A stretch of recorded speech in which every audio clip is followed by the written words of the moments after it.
Halika na, Nel. Sinasa mo. Guntingin mo na, guntingin. Ito nga, o, diba? Halika, dalawa tayo. Bilis, mabigat. Diyan mo yan, Nel. Diyan mo na yung tumbay. Hawakan mo to. Oo. Diyan lang, saglit na.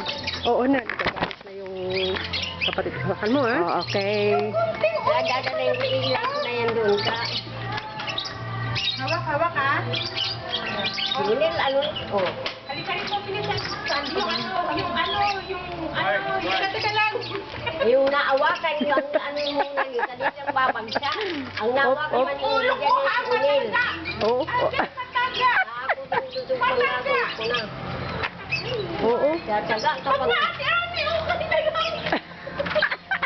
Tulungan mo ako, babagsak na natin.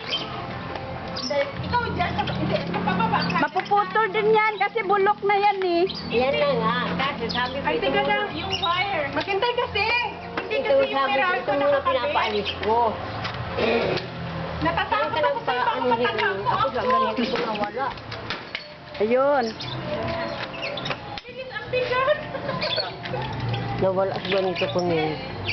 Pinakita ko ba sa iyo? Nawala yun. Actually, bababa ako. Hawakan, alalayan mo ulit. Bababa ako. Sige na, dandaan mo ni bagsak dyan, bitawan mo na. Kasi unilan mo lang kadaganan. Oo, yan, alalay. Yan. Yan. Ang bigat, aray. Itumba mo sa may ano ni Unil. Ilahin na niyo dyan. Dahil hindi yan marupok ng maliliit, hindi yan maano. Ang mahirap lang kasi sumabit sa ano. Bigat yung kahoy. Wait na. Hawakan mo. Tulong na naawakan nila. Mabigat. Ang naawakan, ang malaki doon yung babagsak. Mabigat siya, mabigat. Mali yung... Hindi tama. Mabigat. Delikado. Kuha ka pa ng tali. Dun. Kuha ka ng sapat. Delikado. Mabigat. Pero kung iyan na ang inano yung awakan mo. Baka may pupuntahan ka. Hindi, okay lang. Salamat po. Hindi, wala naman.